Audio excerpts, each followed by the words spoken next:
Welcome to VSPM channel. VSPM channel subscribe பண்ணாதவங்க subscribe பண்ணிக்கோங்க. பக்கத்தில் இருக்கிற பெல் பட்டனை கிளிக் பண்ணி பாருங்கள். இப்போ வந்து தேங்காய் தோசை செய்கிறதுக்காக பச்சரிசி ஊற வச்சுருக்கிறேன். ஒரு 10 வெந்தயம் தான், சும்மா ஒரு 4 வெந்தயம் போட்டிருக்கிறேன். பச்சரிசி வந்து இந்த கிளாஸால் 2 கிளாஸ் பச்சரிசி போட்டேன், 1 கிளாஸ் வடித்த சாதம். அதே மாதிரி அந்த 1 கிளாஸ் தேங்காய், இந்த மேலே இருக்கிற தோலெல்லாம் சீவிட்டு அப்படியே வெள்ளையாக எடுத்துக்கணும் அந்த தேங்காயை. இது தாங்க இதுக்கு தேங்காய் தோசை செய்கிறதுக்கு. இப்போ நம்ம இதில் போட்டு அரைச்சிக்கலாம் மிக்சியில். இது மாதிரி நைஸாக இருக்கணுங்க, கொஞ்சம் கூட குறப்பு இருக்கக்கூடாது. அப்படியே நைஸாக இது மாதிரி இருக்கணும். இதை பாருங்கள், இந்த மாதிரி இருக்கணும், குறப்பே இருக்கக்கூடாது. நம்ம அதில் ஊற்றிக்கலாம். இன்னும் ஒரு ஈடு இருக்குது, அதையும் போட்டுக்கலாம்.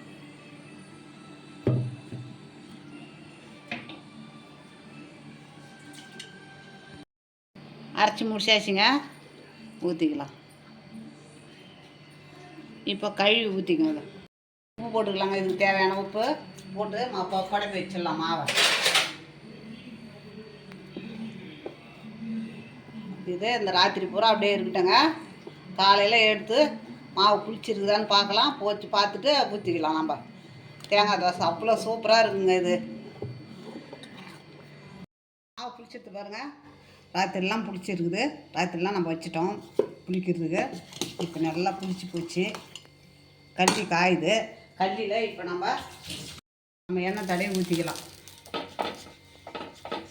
அப்படியே நம்ம வந்து இந்த கட்டை தோசை மாதிரி ஊற்றணுங்க.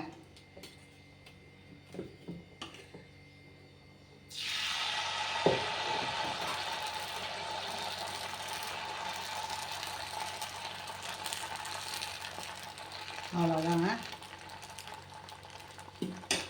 அப்படியே வேகட்டும், எண்ணெய்லாம் ஊற்ற வேணாம். அப்புறமா மூடிக்கலாம், கொஞ்சம் வெந்து வரட்டும். மூடிக்கலாங்க.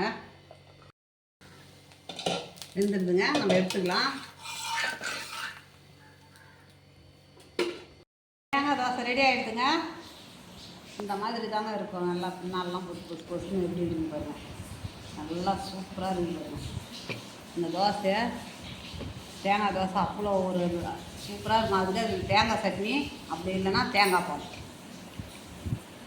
எப்படி இருக்குது பாருங்கள். நல்லா சொலையாக இருக்குது பாருங்கள். இந்த தோசை இந்த பக்கம் பூரா இந்த மாதிரி தான் இருக்கும். நல்லா அழகாக இருக்குது பாருங்கள். இந்த பாருங்கள், இந்த மாதிரி இருக்கும். நல்லா இருக்குங்க. இது பிடிச்சிருக்குதுன்னா எனக்கு லைக் பண்ணுங்கள், கமெண்ட் பண்ணுங்கள், சப்ஸ்கிரைப் பண்ணுங்கள்.